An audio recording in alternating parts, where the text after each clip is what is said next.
Welcome back to Tuesday's 6 o'clock show. Donal has stayed with us. He's moved down the sofa a wee bit there to welcome along our next guest. An icon, some would say. Yeah, she broke some of the biggest stories of the last few decades and wowed us all on Dancing with the Stars. Eileen Dunne is now lending her support to the Alone Christmas campaign, which hopes to make the festive season a little less lonely for some of our most vulnerable. Eileen Dunne, a huge welcome back to the Sixth Sofa. Thank you. Nice to be here. Great to have you. We just had a weekend full of political drama with the general election 2024. Around these times, do you miss the old job at all? Yes, is the short answer, and particularly because I got to go and cover counts a couple of times. Laois Offaly, I used to go down there, my father being from Laois. So Ed Mulhall, when he was head of news, decided it'd be a good idea to send me down there, and I loved it. I loved the buzz of it. And I was actually down the country. I was in Ballina on Friday night doing a concert. So I was driving back. Drove over to Sligo and then drove back up to Dublin. So I was listening to the radio for most of the day, and the radio was fab and it was just happening so fast. Yeah, you'd get caught up in the buzz. I felt like the coverage was so phenomenal. It would rival like American television, the coverage they do. We did it so well. Well, and plus, I saw some eminent international commentators saying it's so open and so open to scrutiny, our whole election process. Democracy in action. It's great to see. Of course. And I'd imagine you've experienced so many elections over your career, which has been iconic. Are there any highlights, not even political, but just, you know, stories you've covered or moments in your career that you look back on and you think, wow, I can't believe I was part of that? Well, obviously, being part of that election cycle, I remember the first time I went out, particularly, you know, thinking, wow, you know, the responsibility. We do this fantastic thing on radio at 1 o'clock. They do a roundup, a whip around of the 43 constituencies, and you're under strict instructions. You have to do it in 45 seconds. And kind of pulling that off and getting your story out was kind of, wow, you know, I'm here, I've done it. So that was one. But then we had things like President Clinton coming to Ireland, the Queen coming to Ireland, President Higgins going back, and I was involved in coverage of all that. The Good Friday Agreement I've spoken about before.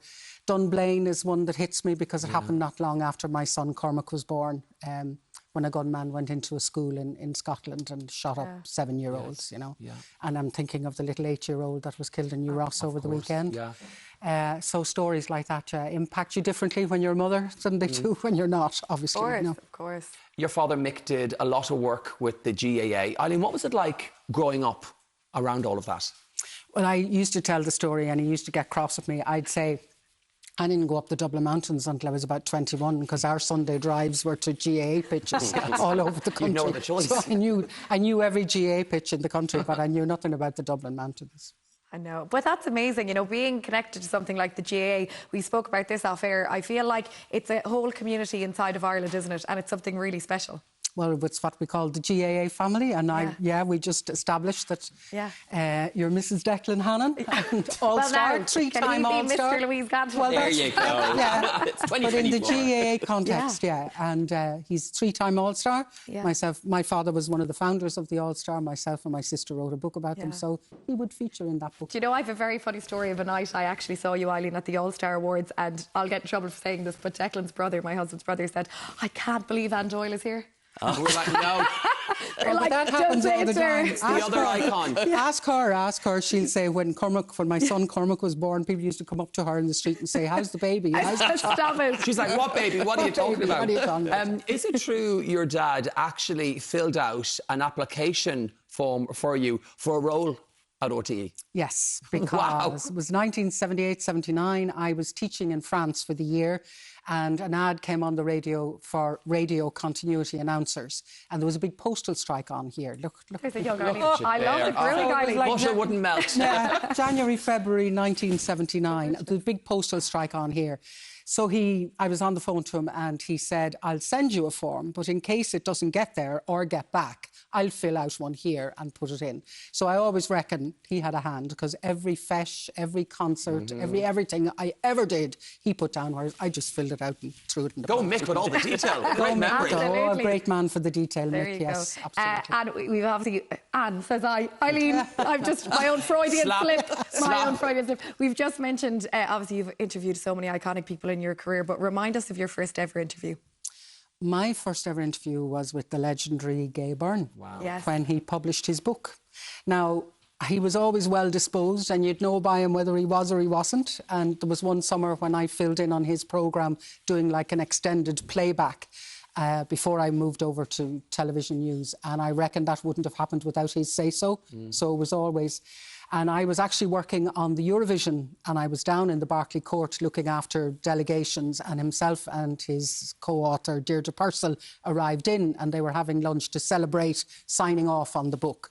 And so we had a bit of a moment there. So then when it came to it, I was on the 6-1 News, and when the book was actually published, he came in on the Friday afternoon and pre-recorded an interview. Oh, yeah. Wow. Another icon. The last time you were here, you were chatting about Dancing with the Stars. You were fabulous on that. Oh, the different hair. We were obsessed. Any advice maybe for anyone that's watching this evening and taking part in the next season? What would you say to them? I'd say embrace it, enjoy every minute of it. You'll never have an experience like it. Who would you like to see do it?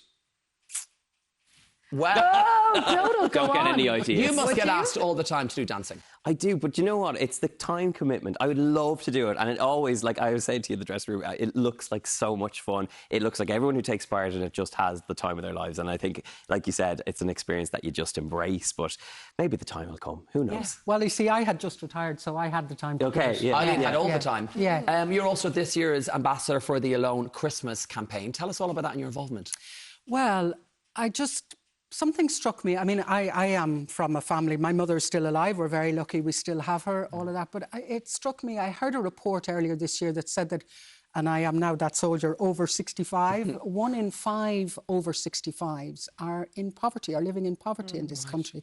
And that really kind of struck me. Yeah. So when I was asked to do the campaign, the theme this year is Share the Warmth, whether that's the physical warmth of actually helping somebody with their energy bills or, you know, going out and visiting someone. And they have these fantastic volunteers who go and visit elderly people regularly and take them out. And as I say, whether it's spending time with or actually, you know, physically, monetarily helping people, and just making Christmas. I mean, some of us love it, some of us find it a very lonely. I always think, you know, I love Christmas, but it can be very emotional, sad, and very lonely for time. people who are lonely. Yeah, and it's so sad to hear time. those statistics that one in 5. Yeah, of the over 65s. Yeah, exactly.